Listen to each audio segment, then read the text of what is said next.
आज की कहानी है चार मोमबत्तियों की। It's a story of hope. रात का समय था। चारों ओर गुप्त अंधेरा छाया हुआ था। केवल एक ही कमरा प्रकाशित था। वहाँ चार मोमबत्तियाँ जल रही थी। चारों मोमबत्तियाँ एकांत देख आपस में बातें करने लगी। पहली मोमबत्ती बोली, मैं शांति हूँ। जब मैं इस दुनिया को देखती हूँ तो बहुत दुखी होती हूँ। चारों ओर आपाधापी, लट खसोट और हिंसा का बोलबाला है। ऐसे में यहाँ रहना बहुत मुश्किल है। मैं अब यहाँ और नहीं रह सकती। इतना कहकर मोमबत्ती बुझ गई। दूसरी मोमबत्ती भी अपने मन की बात कहने लगी। मैं विश्वास हूँ। मुझे लगता है कि झूठ, धोखा, फरेब, बेईमानी मेरा वजूद खत्म करते जा रहे हैं। ये जगह अब मेरे लायक नहीं रही। मैं भी जा रही हूँ। इतना कहकर दूसरी मोमबत्ती भी बुझ गई। तीसरी मोमबत्ती भी दुखी थी। वह बोली, मैं प्रेम हूँ। हर किसी के लिए हर पल जल सकती हूँ, लेकिन अब किसी के पास मेरे लिए वक्त नहीं बचा। स्वार्थ और नफरत का भाव मेरा स्थान लेता जा रहा है।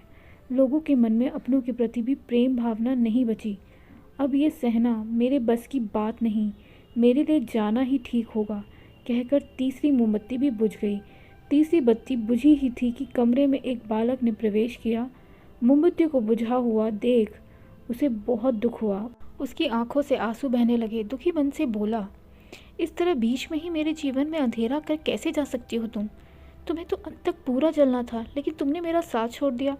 अब मैं क्या करूं? बालक की बात सुन चौथी मोमबत्ती बोली, घबराओ नहीं बालक, मैं आशा हूँ और मैं तुम्हारे साथ हूँ। जब तक मैं जल रही हूँ तुम मेरी लौ से दूसरी मोमबत्ती को जला सकते हो।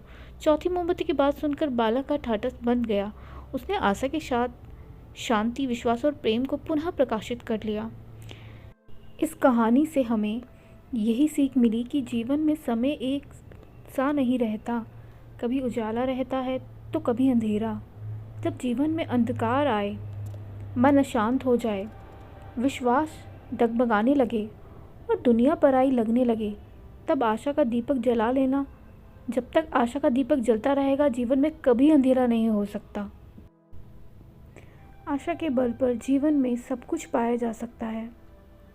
इसलिए आशा का कभी साथ ना छोड़ें।